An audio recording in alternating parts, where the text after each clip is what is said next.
नमस्कार, मैं हूँ आरती और आप देख रहे हैं वीएनएम टीवी।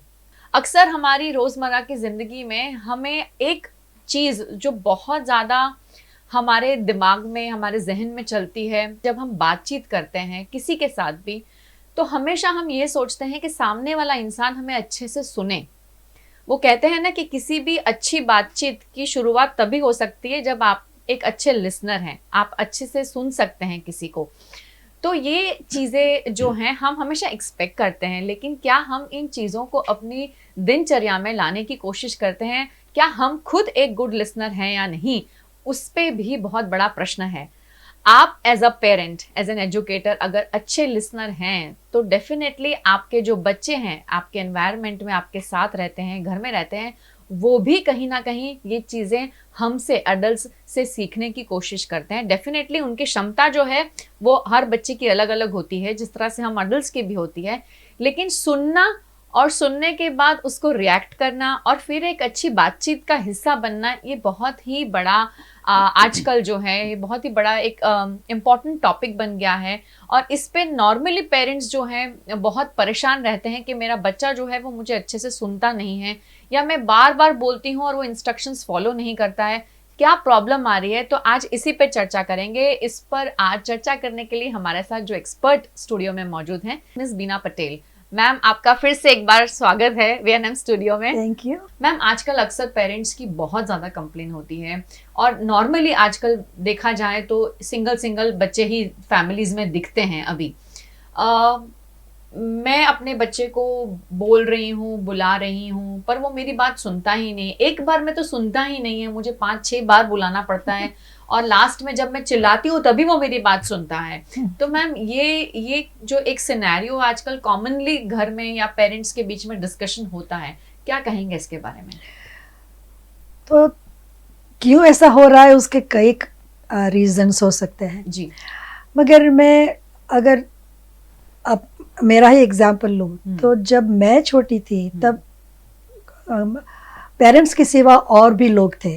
अगर घर में रहते हैं, अगर विजिट करते हैं, बाजू में रहते हैं, so they were more adults sort of parenting you know. तो एक से नहीं तो दूसरे से हम सीख सकते थे। अभी क्या होता है कि सब सिंगल फैमिलीज होते हैं और families for whatever reason have fewer kids also. So बच्चों को बड़ा भाई बड़ी बहन एक हो दो हो ऐसा नहीं होता है। तो फेस टू फेस बच्चों के लिए अपने से बड़े अगर भाई बहन हो, चाचा हो, माम हो, डैड हो, वो number of people are less if you see than what it used to be. You know, community feeling, अगर एक अपार्टमेंट में 8-10 अपार्टमेंट हो वर्सेस एक घर हो और बाजू में घर हो, तो कनेक्शन कम हो जाता है। लाइक मुझे नहीं मालूम कि मम्मी के अपार्टमेंट में ऊपर कौन रहता है। यू नो, अगर जब मैं छोटी थी तब बाजू के बंगले में, उसके बाजू के बंगले में कौन, मुझे पता था। तो ये कनेक्शंस आजकल फॉर वॉट एवर रीजन कम होते हैं। तो इसका मतलब क्या है कि बच्चे को सिखाने वाले एडल्ट्स भी कम है।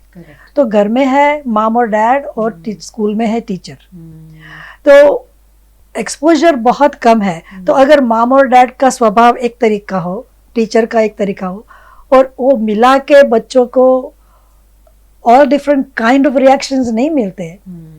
तो you know what I am trying to say कि सबका स्वभाव एक जैसा नहीं होता है। वो बच्चों, ये बच्चे के लिए कौन सा स्वभाव वाला एडल्ट सही से बात कर सकता है, जो वो एक्सेप्ट करेगा, वो अपॉर्चुनिटीज कम हो जाती है। और टीचर्स को तो क्या होता है कि बहुत बच्चे होते हैं। मगर एक बात है कि अगर आप टीचर हो तो आपने नक्की किया है कि मैं बच्चों का ग्रोथ सही हो वो करूंगी, ध्यान रखेंगे, है ना, फोकस करेंगे। तो आपका ये जिम्मेदारी बहुत बड़ी है। करेक्ट। तो आपको अगर 15 बच्चे हो, 20 बच्चे हो, सबको समझना है और उनके साथ रिएक्ट करना है। करेक्ट। बच्चों को सिखाना नहीं पड़ता है कि मैं आपको समझने का ट्राई कर रही हूँ। अगर अगर आप उसे ऑब्जर्व करो ना तो बच्चे खुद ही जान जाते हैं, खुद ही जान आपके जाते हाव-भाव हैं। से समझ में हाँ, आ जाता है बच्चों मैं जब को। होम साइंस में थी ना तो जी। मैंने मेरा 5 ईयर ओल्ड कजिन था ना, वो मेरा सब्जेक्ट था ऑब्जर्वेशन के लिए। राइट, तो हम जॉइंट फैमिली में रहते थे, मेरे एक ही कजिन नहीं था, 3-4 कजिन थे, मगर ये 5 साल का था तो असाइनमेंट की तरफ मैं उसको ही, तो मैं उसको फॉलो करती थी, लिखती थी। बाद में वो जानता था कि बीना बहन मेरे साथ बहुत टाइम स्पेंड करती है। Until today he's got 2 kids of his own. He is so close to me because जब आप किसी को बच्चे को Observe ऑब्जर्व करो, करते हैं। You pay attention, correct, they get close to you without trying. Very true. So आपके पास स्कूल में 15 बच्चे हो, आप सबको ऑब्जर्व करते हो, उनको मालूम है कि आप उसको देख रहे हो, सवाल पूछ रहे हो, लिख रहे हो, आप अपने आप ही वो आपको अपना लेंगे, very तो true। फिर आप जो कहो उसका वो बहुत सही बात है, बहुत सही करेंगे। वेरी ट्रू, बिल्कुल इट्स सही it's easy but time consuming, correct है ना। मैम। ये सारी चीजें हमने सोची कि कहाँ कहाँ इश्यूज आ सकते हैं और क्या प्रॉब्लम्स होती हैं। अब अगर मैं बात करूं कि एज अ पेरेंट या एज एन एजुकेटर मुझे अपने क्लास में या अपने घर में ऐसे अनुभव बनाने हैं जहां बच्चा सुने और अच्छे सुनने के अनुभव में अपने आप को जोड़े, तो मुझे क्या बातें ध्यान रखनी चाहिए? तो मुझे एक एग्जाम्पल याद आता है जी, which is related to what you are saying.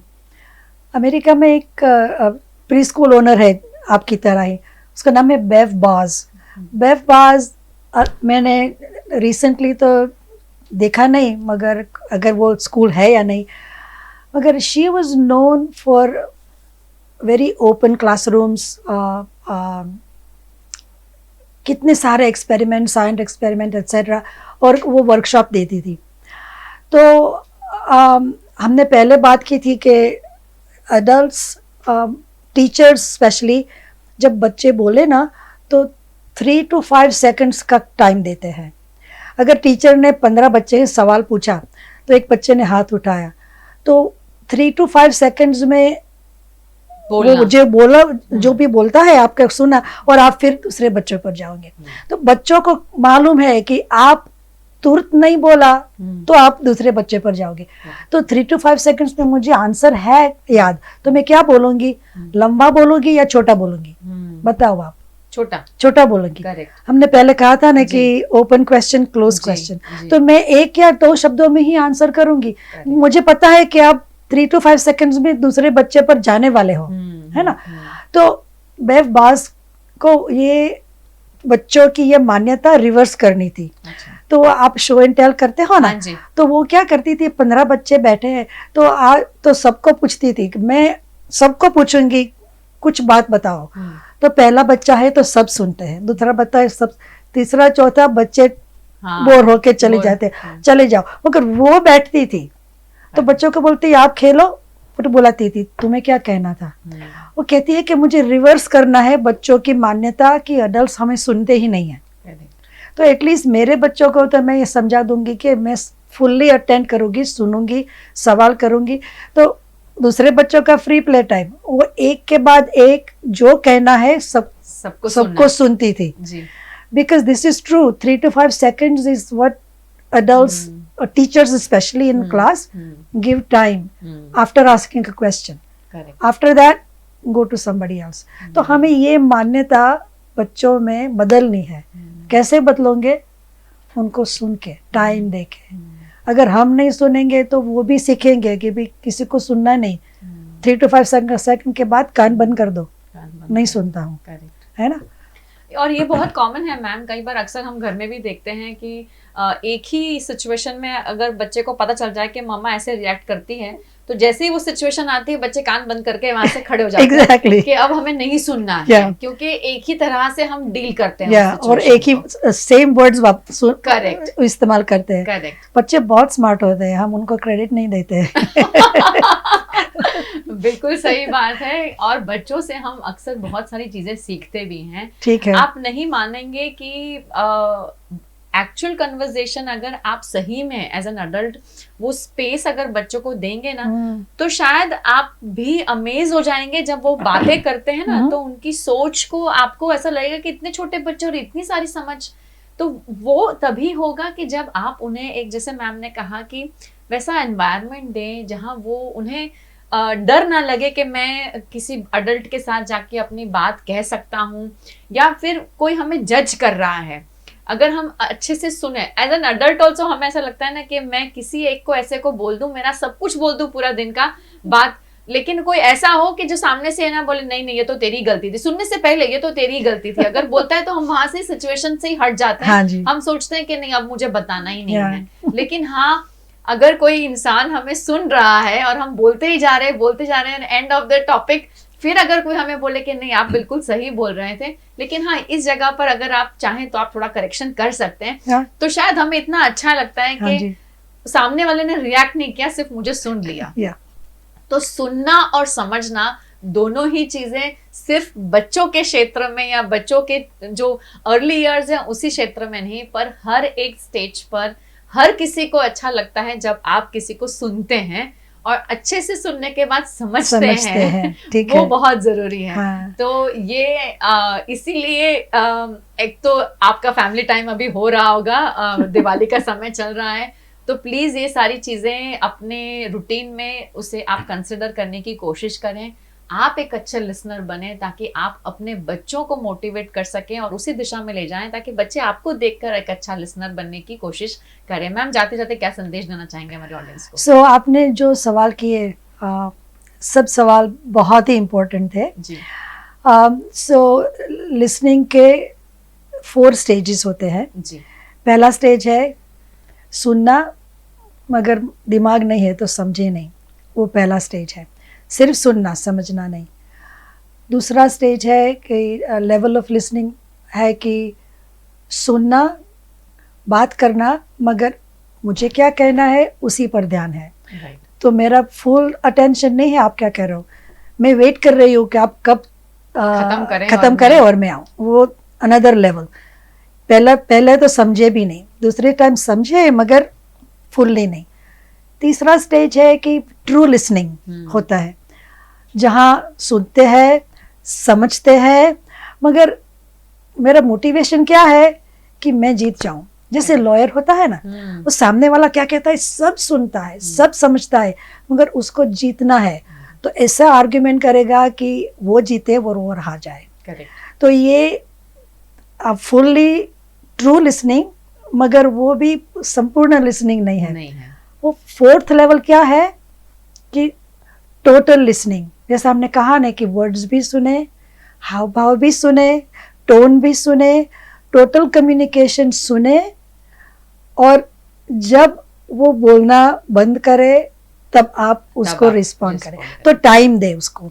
तो वो एम्पैथेटिक लिसनिंग कि आप उसको समझने का संपूर्ण प्रयास कर रहे हो, और ये सब जो कहना चाहता है सब ग्रहण करके आपके पास सही आंसर होगा। अगर आप वर्ड से ही सुने और आंसर करें तो संपूर्ण आंसर नहीं होगा। वर्ड्स, हाव भाव, टोन सब मिला के 100% कम्युनिकेशन लेके जो आप जवाब दो वो सही जवाब होगा, क्योंकि आपने संपूर्ण रीति से समझ लिया उसको। तो वो लेवल है वो 4th लेवल।